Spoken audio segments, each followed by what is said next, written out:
ဘောလုံးပွဲကိုပဲကြည့်နေမယ်ဆိုရင်သူ့ကိုသတိထားမိမှာမဟုတ်ပါဘူး။ဒါပေမဲ့သူ့ကိုပဲကြည့်နေမယ်ဆိုရင်တော့ဘောလုံးတစ်ပွဲလုံးကိုခမမြင်ရလိမ့်မယ်။ဒီစကားဟာဘောလုံးသမိုင်းတစ်လျှောက်အကောင်းဆုံးကွင်းလယ်ခန်းစစ်ကစားသမားတွေထဲကတယောက်ဖြစ်တဲ့ဆာဂျီယိုဘတ်စကွက်စ်ကိုဖော်ကျူးထားတဲ့အကောင်းဆုံးစကားတစ်ခွန်းပါ။သူကမလင်မြန်ဘူး။အန်အောစရာဒရီဘယ်တွေမလုပ်ဘူး။သွင်းကိုတွေလည်းအများကြီးမသွင်းဘူး။ဒါပေမဲ့သူ့ခြေထဲဘောလုံးရောက်သွားတဲ့အချိန်တိုင်းအသင်းဖော်တွေကိုစိတ်အေးသွားစေပါတယ်။ဘာကြောင့်လဲဆိုတော့ပြိုင်ဘက်ကဖိအားဘလောက်ပေးသူကအေးအေးဆေးဆေးတစ်ချက်လက်တစ်ချက်တီးပြီးဘောလုံးကိုအန်ဒီယကင်းတဲ့နေရာစီပို့ဆောင်နိုင်လို့ပါပဲ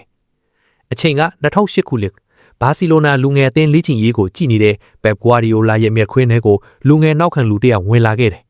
သူကအမြန်နှုံးမကောင်းဘူးခန္ဓာကိုယ်လည်းမတောင့်သိမ်းဘူးဒါပေမဲ့ဖိအားအောက်မှာဘောလုံးကိုမပြည့်စေပဲထိန်းထားနိုင်တဲ့စွမ်းရည်ကိုတော့ပိုင်ဆိုင်ထားပါတယ်သူ့ကိုမြင်ပြီးတဲ့နောက်ဂွာဒီယိုလာက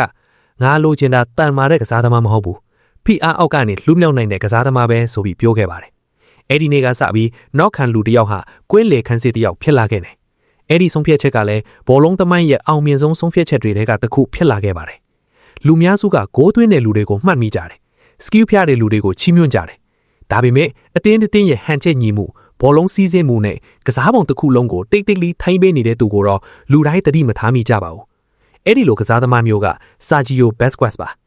ဇာဘီအန်ဒီယက်စတာမက်ဆီတို့ရဲ့အောင်မြင်မှုနောက်ွယ်မှာဘက်စကွက်ဆိုတဲ့နာမည်ဟာအမြဲရှိနေခဲ့တယ်။သူကလူအများရဲ့အာယုံစိုက်မှုကိုခံရတဲ့ကစားသမားမဟုတ်ခဲ့ပါဘူး။ဒါပေမဲ့လူအများရဲ့အာယုံစိုက်မှုကိုခံရတဲ့ကျဲပွင့်တိုင်းရဲ့နောက်ွယ်မှာတော့သူအမြဲရှိနေခဲ့ပါတယ်။ဘက်စကွက်ဟာဘာစီလိုနာအတွက်15ရာသီကျော်ကစားခဲ့ပြီးပွဲပေါင်း900ကျော်ပါဝင်ခဲ့တယ်။လာလီဂါ9ကြိမ် UEFA Champions League 3ကြိမ်အပါအဝင်စူဖလား32လုံးကိုစုခူးနိုင်ခဲ့တဲ့စပိန်လူရွေးစင်အသင်းနဲ့လည်း2010ကမ္ဘာဖလား2012ယူရိုဖလားတို့ကိုစုခူးပြီးစပိန်အသင်းရဲ့ရွှေကင်းကိုတိဆောက်ခဲ့တဲ့အဓိကဂန်ဒဝင်းကစားသမားတစ်ယောက်ဖြစ်ခဲ့ပါတယ်။ဘတ်စကွက်ဟာဂိုးရီသွင်းပြီးဂန်ဒဝင်းဖြစ်လာတာမဟုတ်ပါဘူး။ဘောလုံးကိုဘလို့ထိန်းချုပ်ရမလဲဆိုတာကဘာကြီးကိုတင်ပေးခဲ့လို့ဂန်ဒဝင်းဖြစ်လာတာပါ။ဆာဂျီယိုဘတ်စကွက်ဟာကွင်းလယ်ခန်းစစ်ကစားသမားတစ်ယောက်သာမဟုတ်ခဲ့ပါဘူး။သူကကွင်းလေခန်းစစ်ဆိုတဲ့နေရာရဲ့အတိတ်ပဲကိုပြောင်းလဲဖွင့်ဆိုပေးခဲ့တဲ့ဂန်ဒဝင်းတစ်ယောက်ဖြစ်ပါတယ်